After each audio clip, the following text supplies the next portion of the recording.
সকলোকে আকৌ এবাৰ নমস্কাৰ দি এবাৰ মই জুবিনদাৰ মৃত্যুৰ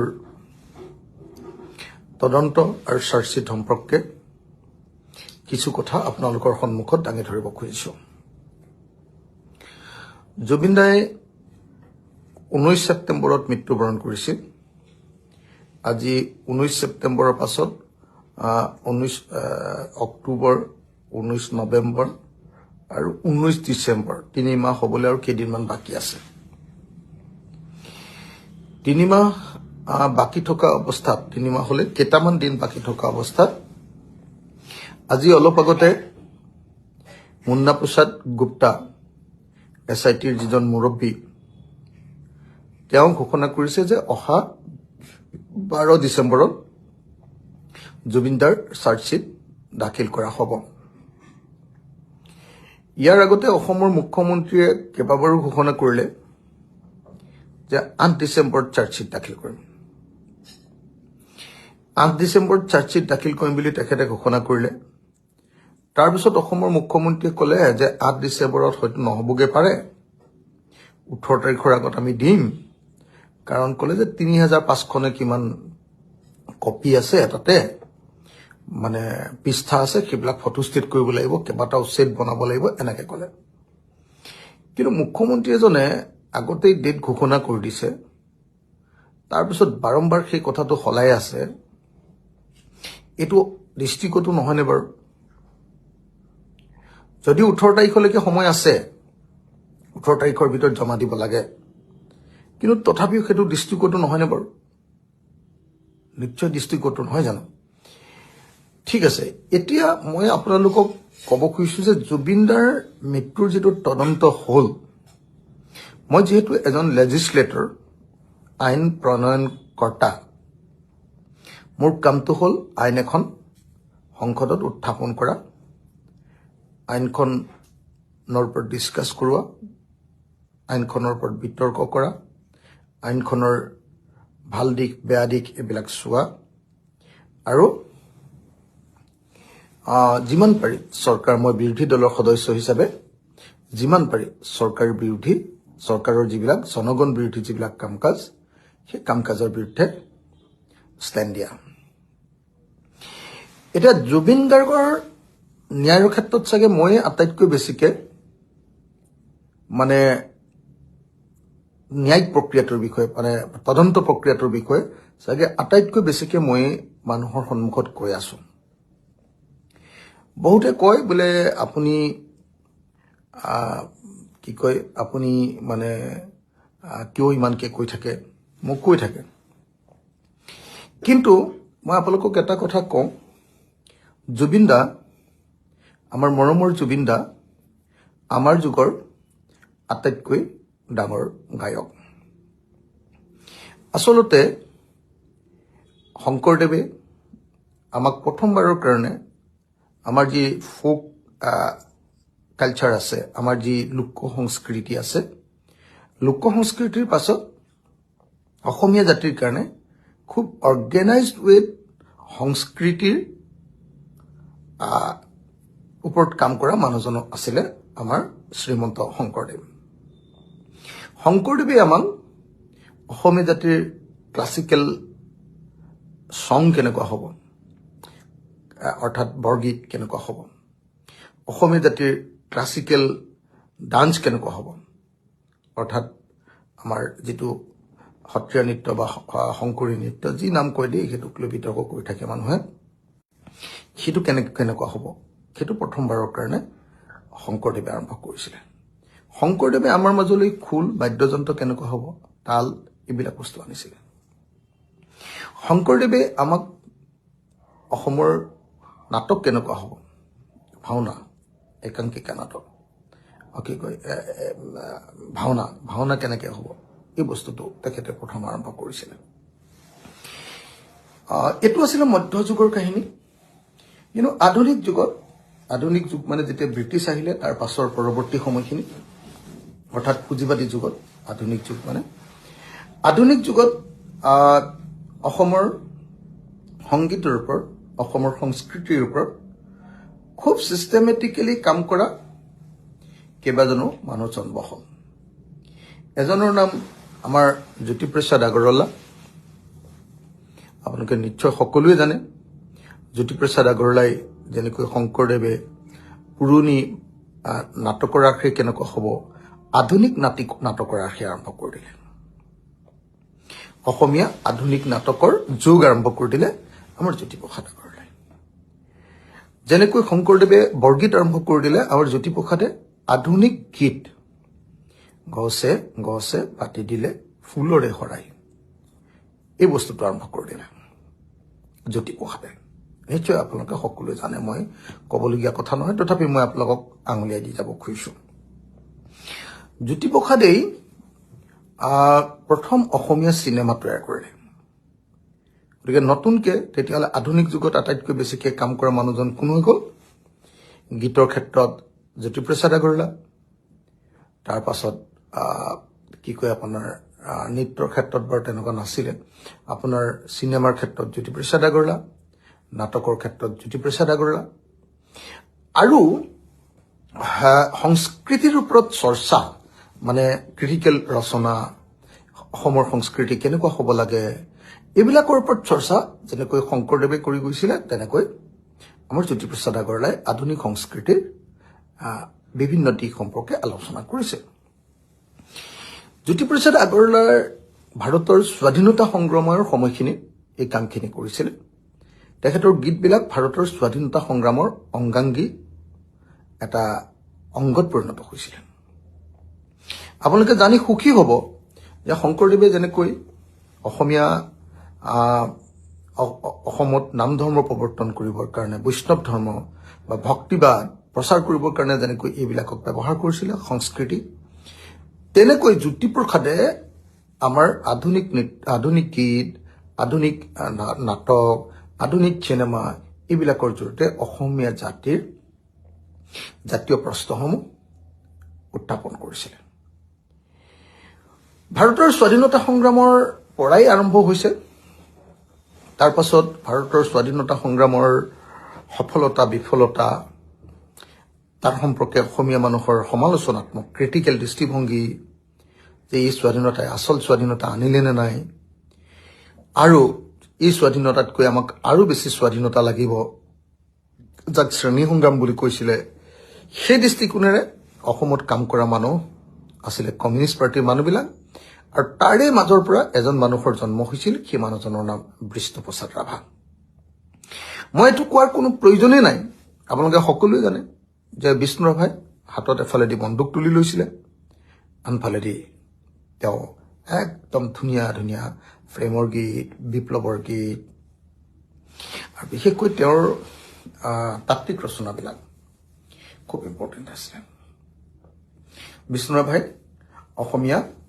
সংগীতৰ এটা নতুন ধাৰা তৈয়াৰ কৰি দিছিলে তাৰ পাছত বিষ্ণু ৰাভাৰ পাছতেই ভাৰতৰ স্বাধীনতা সংগ্ৰাম কমিউনিষ্ট পাৰ্টি এই দুইটাৰ পাছত তাৰমানে জ্যোতিপ্ৰসাদৰ বিষ্ণু ৰাভাৰ পাছত এই দুইটাৰ মাজৰ মানে এটা প্ৰগতিশীল জাতীয়তাবাদী খুব কালচাৰ্ড এটা কালচাৰ এবাৰ আমাক প্ৰতিনিধিত্ব কৰিলে আমাৰ ভূপেন দাই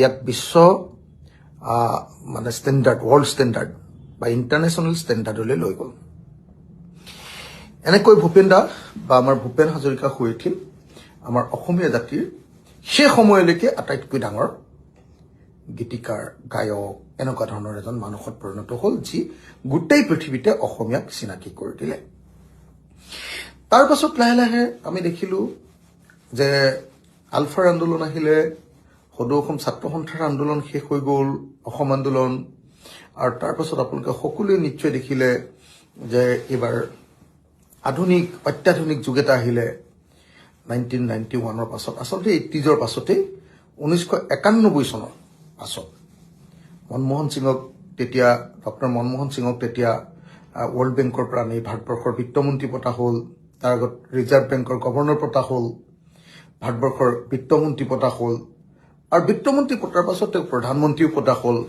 আৰু অসম বা ভাৰতবৰ্ষত এটা নতুন যুগ আৰম্ভ হ'ল যিটোক নিউ লিবাৰেল এজ বুলি কোৱা হয় নব্য উদাৰীকৰণৰ যুগ এই নব্য উদাৰীকৰণ যুগৰ মূল বস্তুটো হ'ল লিবাৰেলাইজেশ্যন, প্ৰাইভেটাইজেশ্যন এণ্ড গ্লবেলাইজেশ্যন। এই লিবাৰেলাইজেশ্যন বা আমাৰ দেশৰ সম্পদ পৃথিৱীৰ যিকোনো এটা কোম্পানী আহি আমাৰ ইয়াৰ পৰা লুটি নিব পাৰিব।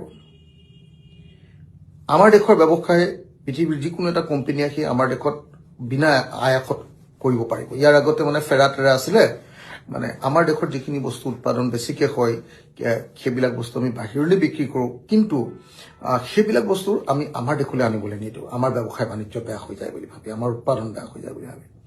কিন্তু গ্লবেলাইজেশ্যনে কি কৰিলে, গোটেই সম্পৰ্কটো বদলাই দিলে।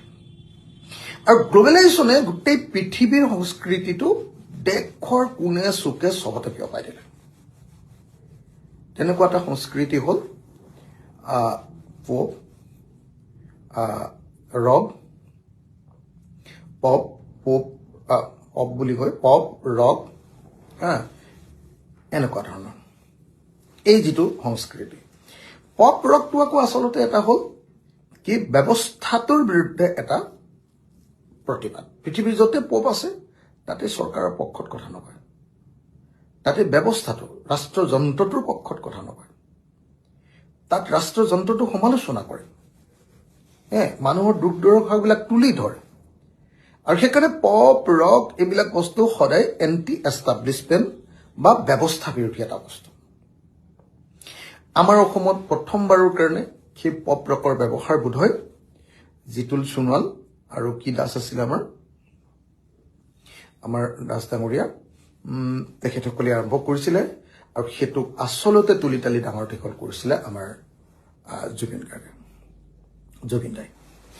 জুবিন দাই পপ আৰু ৰক এইটো কি কৰিলে, অসমীয়াকৰণ কৰিলে। পপ আৰু ৰকক অসমীয়াকৰণ কৰিলে, আৰু অসমীয়াকৰণ কৰি ঠিক একদম অসমীয়া ভাষাত পৃথিৱীৰ বিভিন্ন দেশত চলি থকা ৰক পপৰ বিভিন্ন ষ্টেণ্ডাৰ্ডত কি কৰিলে, আমাৰ অসমীয়াক তাৰ সোৱাদ দিবলৈ ধৰিলে। আপুনি দেখিবলৈ পাব ৰক পপ এইবিলাকৰ গায়কবিলাকে যেনেকৈ সদায় ব্যৱস্থাটোৰ বিৰুদ্ধে কথা কয়, জুবিন দাই সদায় চৰকাৰৰ বিৰুদ্ধে, ৰাষ্ট্ৰযন্ত্ৰৰ বিৰুদ্ধে কথা কয়। আনকি তেখেতৰ বেশ ভোকা কথা বতৰা সকলোতে এটা প্ৰতিবাদ সদায় থাকে। দেখিছেনে, কেতিয়াবা সোঁ ভৰিত যদি এযোৰ জোতা পিন্ধে, বাওঁ ভৰিত অন্য এযোৰ জোতা পিন্ধি দিয়ে। দেখিছেনে আপোনালোকে ড্ৰেছটো? কেতিয়াবা আপুনি দেখিব যে মহিলাৰ স্কাৰ্ট এটাকে পিন্ধি দিলে, স্কাৰ্টৰ নিচিনা। আৰু এদিনতো মই এয়াৰপৰ্টত, মানে দিল্লী কি কয় গুৱাহাটী এয়াৰপৰ্টত মই লাইনত আছোঁ চিকিউৰিটি চেকিঙৰ কাৰণে। কাষত চকী এখনত মানে এজন মানুহ বহি আছে, ওপৰৰ পিনে এনেকে দীঘলীয়া এটা টুপি, এইটো কি বুলি কয় জানো, এনেকুৱা এটা টুপি নিচিনা আছে। তাৰপিছত দেখিছোঁ এই কাণখনত ডাঙৰ ডাঙৰ, এনেকুৱা ডাঙৰ, মানে এনেকুৱা ডাঙৰ, একদম ওলমি থকা ডাঙৰ ডাঙৰ ফুলি বা ৰিং বুলি কয় নেকি, ৰিং একদম ৰিং কিছুমান পিন্ধি আছে। ৰিং এইফালে এপাত এইফালে এপাত ৰিং পিন্ধি আছে। জোতাযোৰ মানে আপুনি দেখিলে আচৰিত হ'ব, জোতাযোৰ একদম এনেকুৱা বেকা, বহুত দীঘল, তাৰপিছত গৈ এনেকৈ বেকা হৈ আকৌ ঘূৰি আহিছে, এনেকুৱা। তাৰ পাছত গোটেই ড্ৰেছটো পুৰুষে নে মহিলা একো ধৰিব নোৱাৰে, মানে বেলেগ ধৰণৰ ড্ৰেছ এটাত আছে। মইতো দেখি আৰে জুবিন দা এনেকৈ কৈছোঁ, তই ক'ত যাওঁ এনেকৈ কৈছে। মই কৈছোঁ মই দিল্লী যাওঁ। আপুনি ক'ত? এই বম্বে যাওঁ, এনেকৈ কৈছে। তাৰপাছত মানে এনেকুৱা কথা। তো এই যে জুবিন দাৰ মাজত এই যে যিটো সকলোৱে কৰি থকা বস্তুটো নহয়, নিজৰ ধৰণে, নিজৰ চিন্তাৰে, নিজৰ দৃষ্টিভংগীৰে তেওঁ সকলো কথা কৈ দিব পাৰে। তেওঁ কোনো চৰকাৰৰ লগত নাথাকে, তেওঁ চৰকাৰৰ বিৰুদ্ধে যিকোনো কথা কৈ দিব পাৰে। সেইকাৰণে পলিটিক্স নকৰিবা বন্ধু নামৰ গানটো তেওঁ সৰ্বানন্দ সোণোৱাল আৰু হিমন্ত বিশ্ব শৰ্মাৰ বিৰুদ্ধে গাইছে। আপুনি জানি আচৰিত হ'ব যে বিজেপিৰ অতি ভাল দিনতো তেওঁ কি কৰিছে, বিজেপি এটা বটলা পাৰ্টি, এই পাৰ্টিক ভোট নিদিব বুলি কৈ দিছে। মোৰ এটা সৌভাগ্য, বহুত সাংবাদিকে মোৰ বিৰুদ্ধে আপোনাৰ জুবিন দাক বিভিন্ন কথা লগাই বিভিন্ন ধৰণৰ প্ৰশ্ন সুধিছিলে, মোৰ বিৰুদ্ধে কিবা ক'ব নেকি। জুবিন দাই জীৱনত কেতিয়াও মোৰ বিৰুদ্ধে কথা কোৱা নাছিলে, কেতিয়াও। বৰং মই যেতিয়া জেইলত আছিলোঁ তেতিয়া জুবিন দায়ে এটা বাইট দিছিলে, মোৰ এতিয়াও মনত আছে, বহুদিন হ'ল আৰু এইটো 19 চনত বাইট দিছিলে যে অখিলক যদি জেইলৰ পৰা এৰি নিদিয়ে মই নিজেই জেইলত গৈ সোমাই দিম, এনেকে বুলি বাইটে দিছিলে। তো বিভিন্ন ধৰণৰ কেলে জুবিন দাই যিটো আদৰ্শত বিশ্বাস কৰে মই সেই একেটা আদৰ্শত বিশ্বাস কৰোঁ। জুবিন দাই সমাজবাদত বিশ্বাস কৰে আৰু আমিও সমাজবাদত বিশ্বাস কৰোঁ। আমি এণ্টি এষ্টাব্লিছমেণ্ট আৰু জুবিন দাও এণ্টি এষ্টাব্লিছমেণ্ট। তো এতিয়া মই কৈ থকা কথাটোৰ অৰ্থটো আছিলে এইটো যে জুবিন দাই শংকৰদেৱ, জ্যোতিপ্ৰসাদ, বিষ্ণু ৰাভা, ভূপেন হাজৰিকাই যেনেকৈ অসমীয়া সংস্কৃতিৰ এটা ট্ৰেণ্ড বা এটা ধাৰাক প্ৰতিনিধিত্ব কৰে একোজনে, আমাৰ জুবিন দায়েও আমাৰ আধুনিক যুগৰ, আধুনিক মানে জ্যোতিপ্ৰসাদৰ দিনতে আধুনিক যুগ আৰম্ভ হ'ল, 90s, 80s, 90s, 2000ৰ যুগৰ এই সময়খিনিৰ যিটো আপোনাৰ কি ক'ব এই ধাৰাটোক তেখেতে প্ৰতিনিধিত্ব কৰে। 1992 মানতে বোধহয় জুবিন দাৰ প্ৰথমখন কেছেট ওলাইছে। 1992ৰ পৰা এতিয়ালৈকে 2025লৈকে জুবিন দাই হাজাৰ হাজাৰ গান গালে। আৰু দেখিবলৈ পাব যে জুবিন দাই যেতিয়াই গীত গাবলৈ যায়, মোৰ কাৰণে জুবিন দাৰ গীততকৈ মই বেছি ইণ্টাৰেষ্ট পাইছিলোঁ জুবিন দাৰ কথা বাৰ্তাবিলাক। বহুতে কৈ থাকে যে জুবিন দাই এইবিলাক কথা কৈ থাকে, মই আকৌ সদায় এনজয় কৰোঁ। মই লগফালে কওঁ, আপোনালোকে দেখিছে যে কাজিৰঙা অৰ্কিড পাৰ্কত বহি থাকোঁতেও মই কৈ আছোঁ, কাজিৰঙা অৰ্কিড পাৰ্কলৈ খুব গৈ থাকে, 12-13 বাৰ গৈছে তেখেতে, গৈ থাকে তালৈ। তেখেতে সেইটো নিজৰ ঠাই নিচিনাকৈ কিবা মৰমত ৰাখিছিলে, ল'ৰা ছোৱালীবিলাকক কেনেকৈ নাচিবি তেনেকৈ নাচিবি এইবিলাক শিকাই তাতে। এই খাদ্যটো বেয়া হৈছে বুলি আমাৰ জয়ন্তক দম দিয়ে, তই এইটো এনেকৈ ৰান্ধিবি দেই এনেকৈ কয়। তো জুবিন দাৰ কাৰণে আমাৰ Kaziranga national orchid and biodiversity পাৰ্কখন এখন নিজৰ ঘৰৰ নিচিনা আছিলে। এতিয়া সেইকাৰণে মই আপোনালোকক ক'ব খুজিছোঁ যে জুবিন দা হ'ল অসমৰ সংস্কৃতিৰ এটা ধাৰাৰ ধাৰক আৰু বাহক, যিজনে অত্যাধুনিক ৰক আৰু পপৰ অসমীয়াকৰণ কৰিছিলে। আৰু সেই অসমীয়াকৰণক কৰি তেওঁ অসমীয়া মানুহৰ মাজলৈ সেই ধাৰাৰ জৰিয়তে তেনেকুৱা ধৰণৰ ধাৰাৰ গীতৰ মাজেদি তেওঁ অসমীয়া মানুহলৈ তেওঁ মেছেজবিলাক লৈ গৈছিলে। একমাত্ৰ চাগে গায়ক যিজনে অপেনলি মই সমাজবাদী মানুহ, আই এম এ ছ'চিয়েলিষ্ট এনেকৈ কোৱা মানুহ ক'ত দেখিছে? চব পুঁজিবাদীৰ মানুহ, পুঁজিপতি কেপিটেলিষ্ট। জুবিন দাইটো খোলা খুলিকৈ কৈ দিয়ে, মই ধনী মানুহৰ লগত থাকি ভাল নাপাওঁ, মোৰ দুখীয়া মানুহৰ লগত লগ, এনেকৈ কয়। এতিয়া সেইকাৰণে জুবিন দা হ'ল আমাৰ যুগৰ আটাইতকৈ ডাঙৰ গায়কেই নহয়, জুবিন দা হ'ল আধুনিক যুগৰ অসমৰ ভূপেন দা, আপোনাৰ বিষ্ণু ৰাভা, জ্যোতিপ্ৰসাদৰ নিচিনা এটা ধাৰাৰ প্ৰতিনিধি। আৰু তেখেতে এই ধাৰাৰ জৰিয়তে অকল আৰম্ভ কৰাই নহয়, সেই ধাৰাটোৰ সম্ৰাট হৈ উঠিছিলে। এই নতুন আধুনিক গীতৰ ধাৰাটোৰ তেখেত সম্ৰাট হৈ উঠিছিলে। আৰু সেই গীতৰ মাজেদি অসমীয়া সমাজখনৰ প্ৰতি সাংঘাতিক ধৰণৰ অৱদান দি গৈছিলে। তেখেতৰ আৰু কিছুমান অৱদান আছে, মানুহক সহায় কৰা, গছপুলি ৰোৱা, পৰিৱেশ সচেতনতা গঢ়ি তুলিবলৈ চেষ্টা কৰা, গছ নাকাটিবলৈ কোৱা, চৰকাৰক আপুনি চাওক কা আন্দোলনত যি সময়ত বহুত শিল্পীবিলাক চব গৈ চৰকাৰ ঘৰত সোমাই দিছিলে, মনে মনে হ'লেও বাহিৰৰ পৰা হ'লেও। আমিতো অকলশৰীয়া গৈছিলোঁ ন কা আন্দোলনত, মই কিমান কষ্ট কৰি কা আন্দোলনটো গঢ়ি তুলিছিলোঁ। এদিন ইতিহাসে নিশ্চয় কেতিয়াবা মূল্যায়ন কৰিব যে গোটেইবিলাকে চৰকাৰৰ লগত বুজাবুজিৰ মাজত থকাৰ সময়খিনিত মই কেনেকৈ গাঁৱে গাঁৱে গৈ মানুহক সংগঠিত কৰি, সংগঠনবিলাকক একেলগে লৈ 70টা সংগঠন কৰি একেলগে কেনেকৈ যে কাম কৰিছিলোঁ নহয়, মই আপোনাক ক'লোঁ। সেই আন্দোলনটোত মই যেতিয়া জেইল গুচি গ'লোঁ, তেতিয়া জুবিন দাও সেই আন্দোলনটোত জঁপিয়াই পৰিছিল। জুবিন দায়ো সেই আন্দোলনত অংশগ্ৰহণ কৰিছিল আৰু আন্দোলনটোক মহীয়ান কৰি তুলিছিল। সেই জুবিন দাৰ আজি মৃত্যু ঘটি গ'ল। অসমীয়া জাতিক আটাইতকৈ ভাল পোৱা, অসমীয়া জাতিৰ প্ৰতি সঁচাকে